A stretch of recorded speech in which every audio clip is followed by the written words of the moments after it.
Bom dia, boa tarde. Estamos aqui mais uma vez com o nosso programa quinzenal, O Som da Saúde.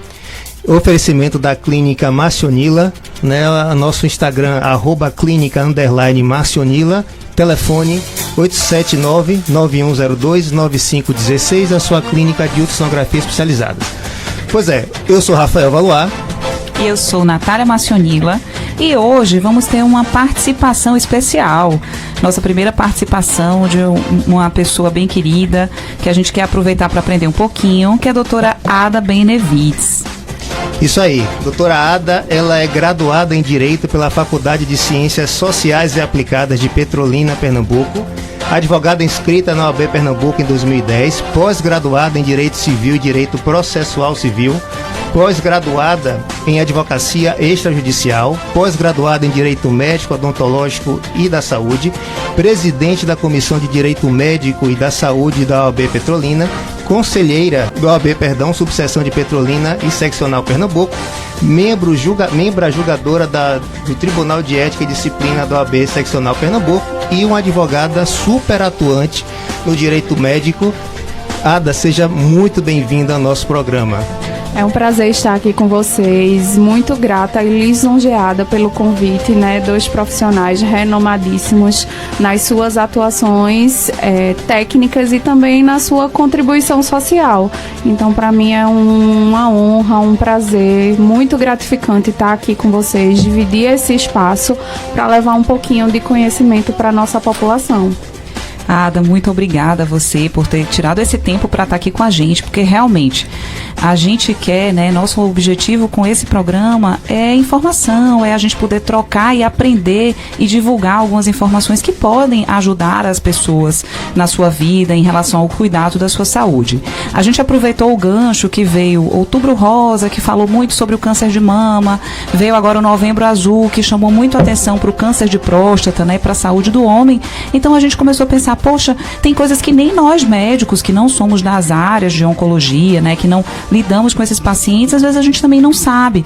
E a gente quer se informar e a gente quer também que as pessoas saibam dos seus direitos. Então, quais são os direitos, algumas coisas que as pessoas que têm um diagnóstico de câncer que elas precisam saber. Foi quando a gente teve essa ideia e agradece já mais uma vez por você ter topado essa ideia de estar aqui com a gente para a gente poder falar um pouquinho sobre esses direitos. Então, eu vou começar aqui já fazendo uma pergunta para você. Eu andei, né, coisas que eu não sabia. Quando a gente comentou desse quadro, eu falei, poxa, deixa eu olhar um pouco, será que tem alguma lei? O que eu posso estar conversando com a Ada para poder ela ajudar a gente? E aí, eu vi algo sobre uma lei dos 30 dias, que, pelo que eu entendi, é que quando uma pessoa está investigando ou tem uma suspeita de que tem um câncer, existe um prazo até para esses exames saírem. É isso mesmo? Comenta um pouquinho com a gente. É isso mesmo. E como é importante que os profissionais da saúde abram as mentes, porque a porta de acesso para o tratamento é através do profissional de saúde, né? Então, o paciente, ele só chega no advogado lá na frente se houver alguma impossibilidade. Mas ter essa orientação prévia, né, de orientar quais são os direitos mínimos dessas pessoas é muito importante. E um desses direitos que muitas pessoas não sabem é esse, que no prazo de até 30 dias, se a principal suspeita diagnóstica for a neoplasia maligna, né, o câncer, esse paciente ele tem o direito de realizar todos os exames para o fechamento do diagnóstico nesse prazo de 30 dias. Então é muito importante porque a gente sabe o quanto o tratamento, né, precoce, o mais rápido possível é necessário para minimizar os danos que essa doença traz para as pessoas.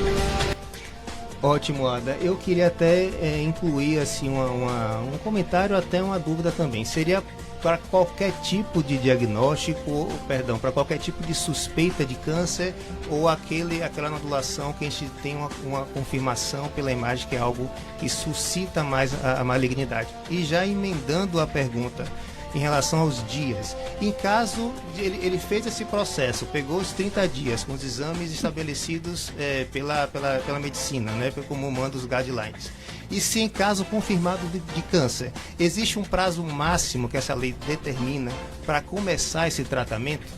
Então, a lei com relação a esse prazo dos 30 dias, ela só prevê que tem que ser a principal suspeita diagnóstica. Então, mesmo que hajam outras suspeitas, né, mas que elas não tenham a mesma relevância na investigação, ou se realmente só há aquela suspeita diagnóstica por algum exame que já tenha sido realizado, há essa determinação legal que, sendo a principal suspeita diagnóstica o câncer, não diz que graus, não exige que haja já algum exame com indício, né? A análise clínica, inclusive, pode ser contada para essa principal suspeita diagnóstica.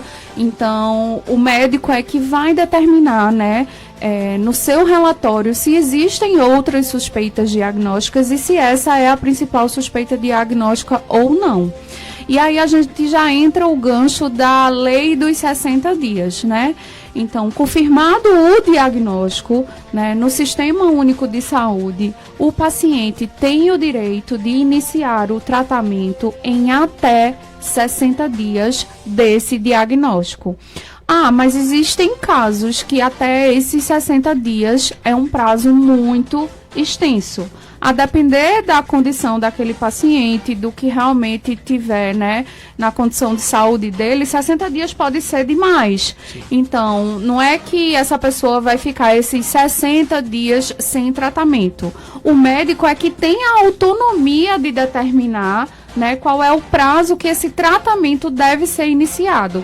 A lei, ela vem para evitar que esse prazo seja superior a 60 dias. Mas se o relatório médico prevê uma condição de uma gravidade maior, né, um câncer mais agressivo, por exemplo, e que 60 dias realmente seja um prazo que a vida e saúde daquele paciente vai ser colocada em risco, esse prazo ele pode ser abreviado. E o documento, né, em toda a questão relacionada à saúde, o documento primordial, o documento que mais tem importância é o relatório médico. Então, tudo isso ele precisa estar transcrito num relatório médico, né, bem fundamentado sobre diagnóstico, quais são os sintomas, a condição, qual é o prognóstico do tratamento desse paciente e sempre colocar os riscos daquela prescrição médica não ser atendida no prazo que foi estabelecido. Se não há essa avaliação, se não há esse registro no relatório que esse paciente vai ter riscos efetivos, danos efetivos à vida e à saúde, no não atendimento desse prazo, que pode ser até menor dos 60 dias, a gente já não tem como obrigar nem o poder público, nem a saúde suplementar, um plano de saúde, a cumprir. Porque o documento primordial é o relatório médico e quem tem autonomia de determinar o tratamento daquele paciente é o médico que está assistindo ele. Deixa eu só pegar um gancho aqui que você falou, me permita chamar de você, que você disse assim, na suspeita clínica já pode ser contado os 30 dias. E o que é que assim, o colega médico tem que colocar no relatório de solicitação de exames para que de fato isso ocorra? Porque assim, eu sou radiologista, eu geralmente não solicito exames de imagem, eu recebo exames de imagem solicitados por colegas. E muitas das vezes o exame do APAC, do SUS, ele vem lá como suspeita, neoplasia de colo, neoplasia de colo do útero, enfim. E isso às vezes está lá rolando na secretaria, rolando no estado, e às vezes ocorre um atraso até de 6 meses para poder realizar o estudo de imagem. Então, o que é que tem que ser colocado de forma mais efetiva para que de fato isso possa ocorrer? O médico ele tem fé pública no que ele atesta, certo? Então, o relatório médico, ele sempre vai ter uma presunção de veracidade e ele só vai ser colocado a um questionamento se houver indícios que contraponham isso. Então, basta o médico dizer que a principal suspeita diagnóstica, de acordo com o exame clínico ou com exames laboratoriais ou com exames de imagem que já foram realizados, basta ele dizer que a principal suspeita diagnóstica com base em tal situação, seja um exame clínico, seja sintoma, seja um exame de imagem, é a neoplasia maligna. Ele não tem que, digamos assim, convencer a Secretaria de Saúde que aquilo é a principal suspeita diagnóstica. Perfeito. Não.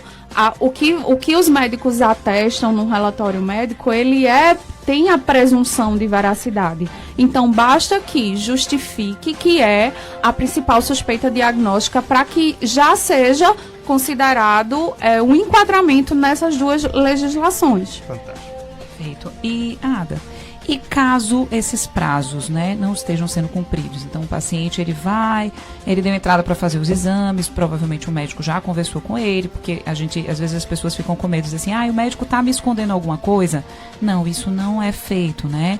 A gente, quando tem uma pessoa que ela é maior de idade, ela tem a capacidade de entender o que a gente está conversando, a gente sempre fala assim, quando existe uma suspeita maior ou menor, porque isso faz parte até da confiança que a gente precisa ter. Então, para as pessoas não ficarem, às vezes, sair com medo, doutora, você está me escondendo algo, tem gente que é um pouquinho mais ansiosa. Não, a gente conversa.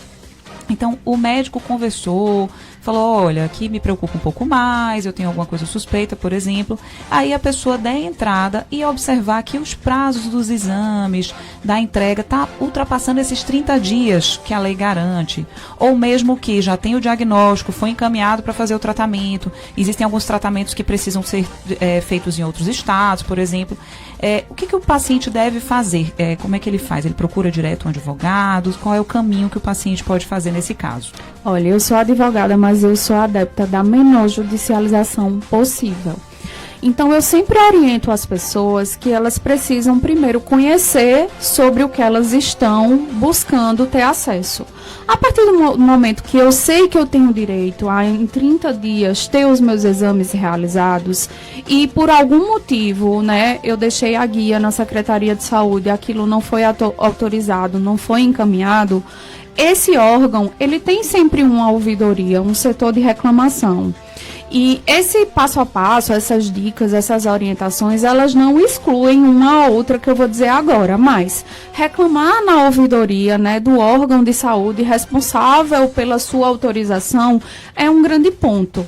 O que acontece muito é que muitas vezes até o mais alto grau, né, de cargo da Secretaria de Saúde não tem nem conhecimento do tanto de gente que está sendo desassistida por algum processo lá da ponta de atendimento. Então, é preciso que a gente reclame tanto para conseguir ter acesso ao direito, mas também para educar os serviços de saúde de que eles precisam respeitar esses prazos, né? Uma outra possibilidade é procurar o Ministério Público na Procuradoria relacionada à saúde. Muitas vezes, apenas uma ligação do Ministério Público para o setor da Secretaria de Saúde responsável, né, ajuda e ajusta para que isso seja alcançado. Se ainda assim isso permanecer, aí, infelizmente, o usuário do sistema de saúde vai ter que procurar a Defensoria Pública ou um advogado, né, de sua confiança. E aí, o que é que eu oriento às pessoas? Que procurem advogados especializados. Assim como na medicina, né? A especialidade, ela dá um mais alto grau de capacitação, né, de alcançar o resultado pretendido. Assim também na advocacia. Todos os advogados podem fazer qualquer área de atuação, mas cada especialidade exige uma capacitação técnica, né, respectiva, e a experiência também no dia a dia de estar tratando sobre aqueles assuntos, para orientar que documentação a gente precisa apresentar para que haja uma liminar ou não. E aí eu digo, é urgente, às vezes não dá tempo esperar. Faz logo uma reclamação na ouvidoria, tenta o Ministério Público. Se em 3, 5 dias isso não for resolvido, procura ou a Defensoria Pública ou um advogado de confiança que trabalhe na área da saúde para conseguir uma liminar judicial de realização de exames ou até de início do tratamento, se for o caso. Perfeito, Ada, porque realmente quando a gente fala, né, em doença em geral, mas especialmente quando a gente está falando aqui das neoplasias, do câncer, né, A gente sabe que realmente o tempo, ele é importante, né? Ele faz muita diferença.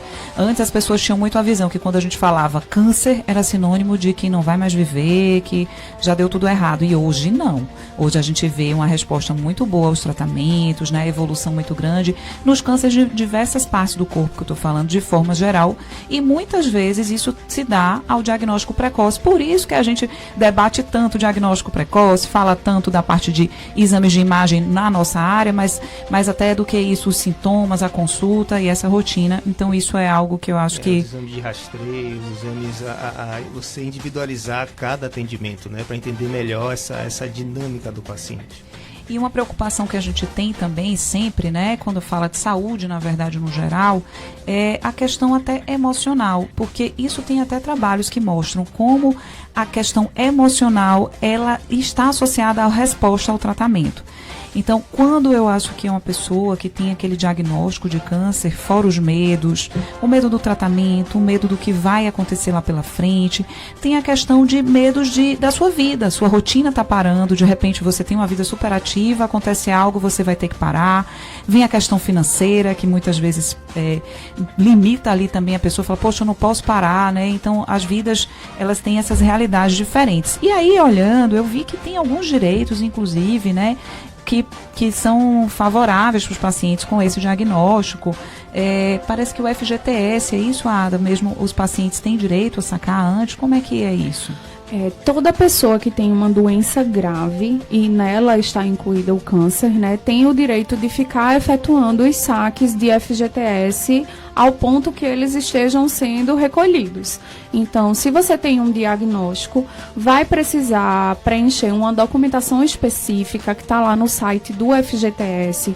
É um relatório médico próprio para o saque de FGTS em condições de doença grave. Vai imprimir esse relatório, vai levar para o médico que faz o acompanhamento. Esse médico vai preencher. Esse relatório ele tem validade de 1 ano. Então, no período de 1 ano, você pode ficar efetuando o saque quantas vezes forem necessárias, tá? Isso é muito importante porque a gente sabe que os custos do tratamento e também muita gente que não tem uma renda, né, que seja realmente coberta, né, 100% pelos órgãos, né, de contribuição previdenciária. Então, isso ajuda nesse momento, tá? As medicações, exames e etc. Assim como é possível também alguns outros benefícios, como um auxílio-doença, né, como uma aposentadoria por invalidez, se aquela doença trouxe alguma incapacidade que seja permanente, que a gente sabe que às vezes a doença pode trazer a incapacidade e o tratamento pode trazer a incapacidade. Então tem gente que adquire uma incapacidade física permanente em decorrência do câncer. Então tem esses benefícios também. Se for uma pessoa que não tem condições, né, de contribuição nenhuma, que está num grau de miserabilidade, existe a possibilidade de se conseguir um BPC, BPC-LOAS, né, que também é um benefício que vai depender da incapacidade daquela pessoa. Então, adquiriu a incapacidade, você passa a ser pessoa com deficiência e passa a ter direito ao BPC também. Então, existem alguns benefícios assistenciais e previdenciários que visam dar para esse paciente um conforto maior. Outra coisa também é quem for aposentado ou pensionista, né, pode ter também a isenção do imposto de renda. Existem diversas isenções de alguns outros impostos, né?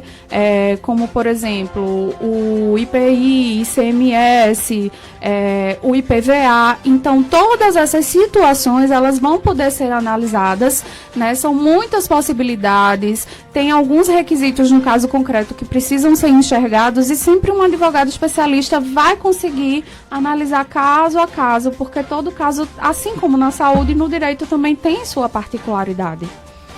Perfeito. E ainda, né, em relação ao direito, eu estou olhando aqui o relógio e o Sérgio já está de olho para mim ali, que o tempo já está correndo. Mas até em relação a esses direitos que os pacientes têm, a gente estava pesquisando ontem à noite e a gente achou a questão do transporte público, do vale social. Como é que funciona isso, Ada? Então, o transporte público, ele é de regulamentação por cada ente federativo. Então, vai ter o transporte público federal, estadual e municipal, tá? E em cada órgão desse, estado, município, federal, você vai ter um procedimento que você vai precisar realizar para ter acesso. Mas em Petrolina e Juazeiro, que são municípios distintos, ambos prevêem a isenção da tarifa de transporte público para pessoas que têm câncer. Então, eu oriento que procure, né, a Secretaria de Transporte Público, que vai orientar qual é a documentação que tem que ser apresentada, qual é o relatório médico que tem que ser apresentado, exames diagnósticos, para que esses benefícios eles sejam realmente conferidos a essas pessoas, né? E esses benefícios, né, de transporte público, seja ele municipal, estadual ou federal, também visam minimizar o impacto financeiro que essas pessoas que passam por esse tratamento sofrem, especialmente porque tem que ir para muitas realizações de consultas, exames, né, terapias, medicamentos, e tudo isso realmente gera um impacto financeiro, principalmente quando a gente olha para uma pessoa que faz a utilização da saúde pública, né? As pessoas que hoje estão na rede suplementar, elas acabam tendo muito mais acesso ou acesso facilitado, porque a relação com o plano de saúde é um contrato. Então, o plano de saúde tem inúmeras obrigações, né? Eu tenho a obrigação de pagar e ele tem a obrigação de custear dentro do que foi pactuado. Mas quando a gente vai para a saúde pública, envolve orçamento público, envolve uma série de coisas que a gente sabe que realmente precisa ter um cuidado maior, uma assistência maior para essa população. Muito interessante essa questão do transporte público. Confesso que eu desconhecia, né? Do FGTS e tal, isso aqui já tinha um conhecimento, mas do transporte não. Na prática isso funciona? Funciona. Como é que funciona? Tem o passe, né? Você vai na secretaria do responsável pelo transporte público, você vai apresentar a documentação e aí você vai ter o passe, igual o idoso tem, né? Igual a pessoa com deficiência tem. Legal. Então, Petrolina também tem isenção para quem tem fibromialgia. Interessante saber isso. E aí cada município vai poder legislar acerca dessas isenções, né, de transporte público. Então o câncer ele já está previsto na lei, mas tem uma lei recente, por exemplo, a fibromialgia, que é uma doença que, né, com o tempo tem crescido o diagnóstico e a gente sabe os impactos. Então tudo isso a ciência vai avançando e o direito a gente tenta que ele corra atrás a longos passos de distância, mas é uma tentativa. Perfeito. A gente tirou muitas dúvidas, né, falando muito no SUS e tudo, mas eu já soube de situações das pessoas terem também dificuldades com os convênios. Então, mesmo quem tem o convênio, eu acho que é interessante saber até onde vem e ir atrás de saber seus direitos e procurar para realmente você ganhar tempo e fazer sua consulta, né, adiantar seu tratamento para ter uma resposta melhor ainda nesse quesito, né? Sérgio já está puxando a tomada aliada, por favor. Muito obrigado pela sua presença. Eu queria que você falasse as suas palavrinhas finais, essa despedida da gente aqui. Eu quero agradecer imensamente a oportunidade, né, de estar no meio de comunicação, de ampla divulgação, para a gente trazer realmente conhecimento especializado para a nossa população, para que as pessoas saibam que elas têm direito. Uma pessoa só procura um advogado se ela imagina que ela tem algum direito decorrente daquilo. Então, esse conhecimento para a população, ele valoriza tanto a nossa cidadania quanto o trabalho do médico, do advogado e de toda essa rede que acompanha a pessoa que tem câncer. Então, muito obrigada e estou sempre à disposição. A gente que agradece. Eu aprendi demais também. Eu também, Ada. Gente, muito obrigada. Assim, isso me dá uma sensação tão satisfatória, sabe? É tão bom ver que nesse tempinho que a gente está tirando aqui, tanta informação importante, né? Como isso pode atingir, chegar a famílias, a pessoas e ajudar. E isso, eu confesso que me dá uma sensação muito boa, muito prazerosa de poder aprender, estar aqui e estar compartilhando. E muito obrigada mais uma vez pela sua gentileza. Né? Sensação de dever cumprido. E então, gente, olha, fica o alerta para vocês, né? Tomara que esse diagnóstico, quem teve, né? Ou uma família que teve, que a gente sabe que não é tão raro, que entenda que tem grandes chances de dar tudo certo. Na verdade, a chance maior é de vai dar tudo certo. Tenham fé em Deus, tenham muita fé, se apoiem, procurem seus direitos para que as coisas evoluam melhor. Obrigada a todos. Tchau, tchau, obrigado. Tchau, tchau.